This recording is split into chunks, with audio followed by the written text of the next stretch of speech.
Good morning, ladies and gentlemen. It is TripleCrown24 here on Friday. No, not December quite yet. November 25th, I think. Man, the days are all running together, but it is the Moeller card show. 3-day card show. Let's take you inside. Let's see what happens, shall we?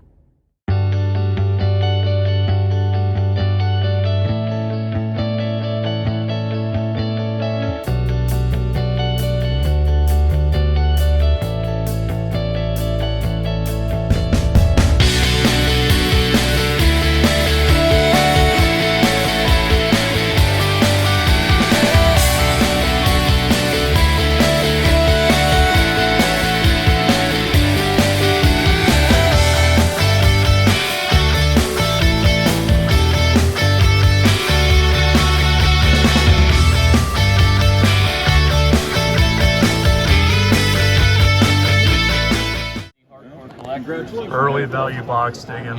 Ton of $1 cards in here. Some Trouts, some rookies, some relics. And then, of course, big acquisition early on. Partial cash, partial trade. Let's keep at it.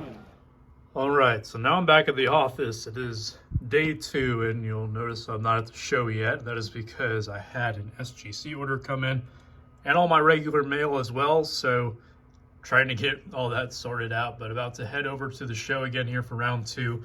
Wanted to recap the first part of the day. Really the highlights, I mean, these were all out of like dollar boxes, and I actually sold one of the cards that I pulled out of these value boxes for 20 bucks. So that essentially knocked this down to like 50 cents a card here. You see there's some refractors.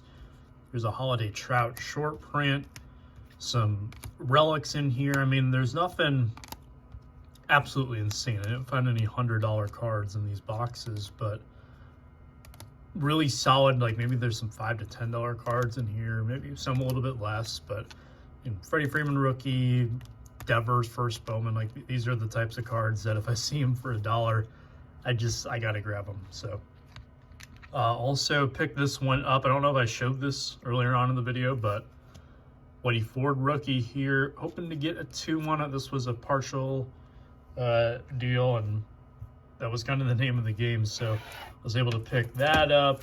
And then also you know, not the craziest names here, but some pretty solid deals on these two here. 63 Jim Kotz, 59 Robin Roberts.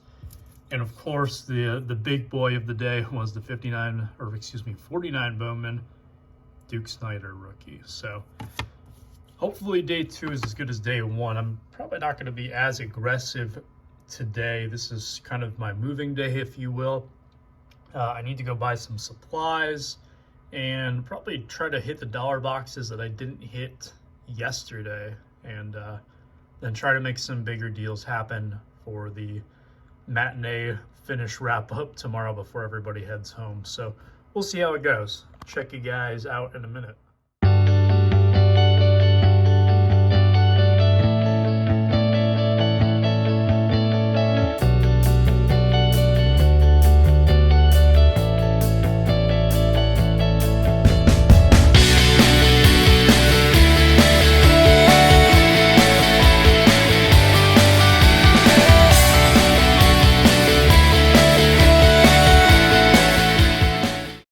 All right, here we are back in the office, and I wanted to do something a little bit different. Sometimes I get asked about what do I pay for certain cards, or what is my strategy necessarily when I'm looking for things I would pick up.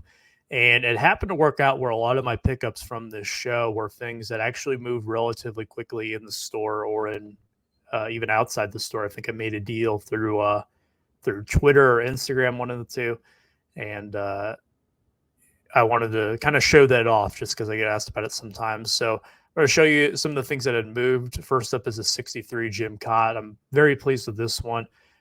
Just a heads up, I think 3 of these were seller offers that I sent out. And when that happens, it doesn't show that it was a best offer accepted. It appears as if someone paid the full price for it. You can actually see what the offer was that was accepted if you go on something like Terapeak or 130 Point, but just on the eBay sold portion here, it's not going to show that an offer was sent out by me and accepted by the buyer. But anyways, back on topic, the Jim Cott here, PSA 7, the gentleman told me it was $25, and that's what I ended up paying for this particular card. And why did I do that? It might seem a bit random. Well, it's just kind of through experience and learning why people do certain things and getting into the mind of collectors. That's why I do the Sports Card Psychology podcast. And one of the inspirations behind this one was Mike, baseball collector, and his 4 decades set. And we've talked about this before, where I see that he has certain holes of Hall of Famers who might be newly elected, or perhaps they are lower tier guys. They're not really those inner circle Hall of Famers. And there just hasn't really been motivation for people to grade those, aside from maybe building a set of their own, in which case the cards wouldn't be available for sale, or these guys were inducted at a point where PSA's prices were ridiculous, where it wouldn't be worth it to justify sending the card in. So when I see these types of cards and it's within a reasonable cost, taking into consideration what grading would be, I scoop them up. I had no idea that this card was going to be worth this much when I picked it up. I didn't look it up or anything. I just heard $25 and I thought, you know what? This seems like a pretty good deal. So I went ahead and scooped it up. So again, it's just learning from other people and seeing how they build their collections and knowing the struggles and the challenges sometimes that they face that can open my ears a bit and open my eyes to new opportunities. On to the next one here. This was a Jalen Hurts card. This is a rookie neon green Pulsar from 2020 Prism. I believe these were the Mega Box exclusives. I know back in 18, that's where you found them at. And if I recall correctly, back in 18, you only got one per Mega Box. So you extrapolate that out over the expansive, I guess, 400 card subject list, if I'm not mistaken, in 2020 Prism. That's a lot of Mega Boxes to pull one specific player that you're looking for. And of course, the green color match with Hurts, it just works so well. I love the color match stuff. That's pretty well documented on this channel, and definitely not an unpopular opinion. I know a lot of other people like it as well, but this was one that was a partial cash, partial trade, and I was actually the one getting cash. There was a dealer who had one of his showcases bought out very early on Friday, and he was looking to recoup some things, recoup some inventory, just because, well, a large chunk of his inventory had been bought out. So he was, I believe he was only one of 2 people actually who asked to see my stuff this time around. It was definitely less than what I've been used to in recent times. I've actually had a lot of people stopping whenever they see the little case saying like, oh, can I look at your cards? And that wasn't as much the case of this show, but this gentleman did want to look through it. And he pulled out my Row 0 Dion. It was a PSA 10 Pop 1. It was something I had traded for at a show a few weeks ago. And he was able to give me some cash and then get me I got the Hurts as well, which Hurts is one of those names that falls into that quote unquote liquid category that you might hear people talking about. And usually when I'm hearing this term is that people want to be liquid. They want cards of players that can be easily moved or are high in demand. So I will target these cards from time to time. I kind of volleyball back and forth with myself, going from the stuff that might be not as common to stuff that is a bit more common. And that's kind of how I get my way up the ladder, so to speak, when I'm trading. There's no really exact science to it, and I don't follow that to a T, but that is something that I will do. So this card, again, this was a seller offer, as was the Jim Cott. The Cott I paid $25 for. That one sold for $84.99. Hertz was actually a seller offer at $99.99. So ended up essentially, if I had sold the Dion card for $170, that's what I would have gotten. I sold it for $170 on eBay. That's what I would have gotten out of it, if you consider the cash and then cashing out this card right here. It was actually fairly decently centered and maybe had an outside shot of getting a PSA 10. But with a guy like Hurts, he's playing well right now. His team is playing well right now. And I'm not going to take that chance knowing that the card probably wouldn't be back in my possession until the off season. And unless he won a Super Bowl, it would be very likely that his prices will not be as high as they are right now come the time that I got that back. So I'd rather take the safe bet now rather than gambling on him making some kind of run in the playoffs and also his card prices adjusting accordingly. So that's the reason I decided to move that now and not grade it. Here was the big one that sold. The one above it I'll talk about first, the Robin Roberts. This one was bundled with some value box stuff. I paid, I think, either 15 or 20 for this one. I don't remember what it worked out to with the value box cards, but as you see here, I sold it for $29.99. That one, there was no seller offer. The buyer just took it straight up at my asking price. It was a pretty good example of that card. It's a 6 again. Fairly, it's just funny to me sometimes with these Hall of Famers. It would be very tough to send this card in now and get a 6. There's just a lot of the good vintage out there has already been graded. That's not to say that you cannot get superb raw examples of vintage. They are out there. I've just found that as the years have gone on, they're more difficult to find. And in the case here with this Roberts, I mean, I feel like this would be a pretty good deal for any kind of buyer. It's in line with other sales of the card, but I thought it was a beautiful example and probably one that you wouldn't be submitting on your own at this point in time, given PSA still is at $15 a card. Getting closer, but probably not quite there yet. And of course, the big boy here, this one was a seller offer. The Duke Snider rookie ended up accepting my seller offer of $13.60. I was hoping to get at least $12.50 on the card before fees, so $13.60 definitely checked out. I was surprised that it moved as quick as it did. That typically is what happens when I get these cards that I personally think are really sweet or present well or ones I don't mind holding on to. Those only seem to be the ones that move really quickly, and that's just kind of part of the game. There is some things that I do like to hold on to and that I will not make available for sale right away, but I can't do that with everything. So a card like this, I mean, I'm going to be up. I think I was into it for around like 800, considering the cash that was involved, and then also what I was into the cards that were involved with the trade to get it. And I mean, with that kind of margin there, I mean, I just feel like I had to take it. There's this old adage that you'll never go out of business making a profit, and that was kind of the case here. Now, there are some cards where I want it to be a significant amount if I'm going to let it go.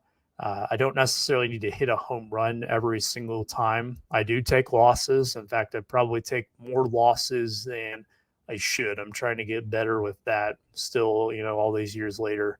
Or I guess I should say I take more losses than I would like to. I mean, ideally I would be 100%, but that's not realistic. So I'm definitely going to be a bit more stingy, I think, with certain cards. It just really depends on the card, and I don't have a one size fits all rule for my inventory. It really just is determined by what it is, how I feel about it, those types of factors, and then kind of those X factors that really I can't put into words. It's just something that happens in my mind.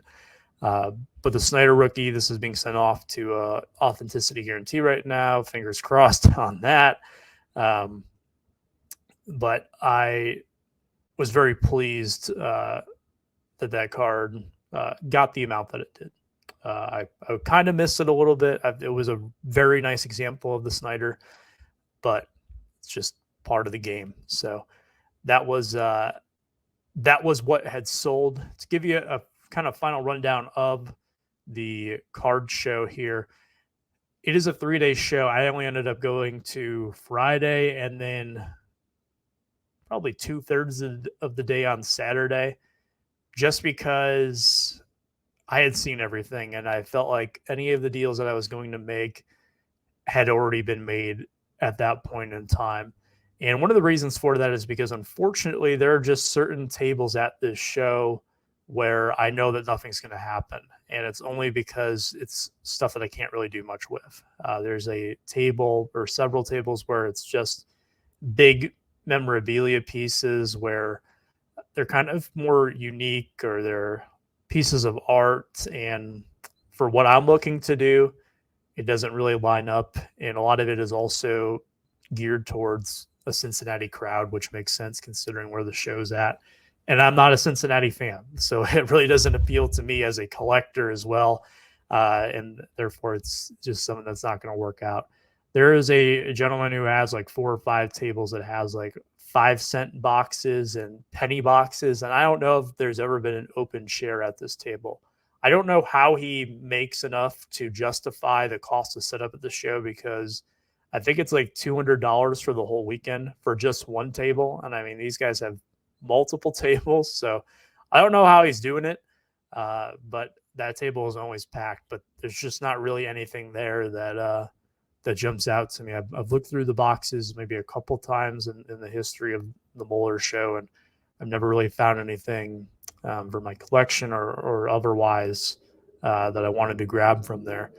And then there's this guy he's set up towards the back, and this is no disrespect when I say this, but his setup kind of looks like a garage sale type. If you've ever been to like a team like doing like a garage sale where they clear out like old memorabilia, I know the Tigers usually have one like once a year. This is kind of what his table looks like. He has one little small display case of cards, and I'll usually look at that. But other than that, it's like a bunch of like really random stuff. And hearing a few other people there, they have the same sentiment as I do, where it's just kind of like, this is kind of an odd place to have this stuff at a card show. But he's been there every single time that I have gone there, and I guess he does well enough to justify the cost of what is probably a dozen tables. I don't think I'm overestimating that. Maybe it's closer to 8 or 10, but he's probably paying at least $1,500 to set up, unless he's getting some kind of massive break, which it wouldn't surprise me fully. But I mean, it's interesting.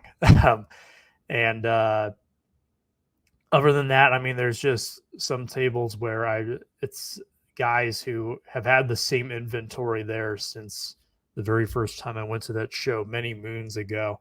And the prices are really still the same. Sometimes they've gone up as the years have gone along, but it doesn't feel like they've ever gone down on things. It's and that just leads to very few deals getting done. But the vibe in the room was that there was a lot of people who were able to move stuff. And that was kind of contradicting what I was seeing, because there weren't a lot of people who were walking around. This show isn't really, it doesn't lend itself to the Pelican case crew. I mean, there are people walking around with their cases, myself included, but there wasn't as much of that. And I didn't see people like with backpacks or holding the cards in their hands, just walking around. I saw some people with their set needs on notebook paper, but there wasn't very many cards to go along with those set lists, or there weren't very many X's through some of the numbers, meaning they weren't making progress on those sets. So that was interesting to me. I guess the deals were being done, but maybe it was a lot of dealer to dealer stuff. I don't know. But this show being 3 days, it's not necessarily a 3-day show, because you need 3 days to go through it, like something like Nashville or Dallas would be. It is 3 days, just I think to allow, it's meant for a new audience, I guess, every single day.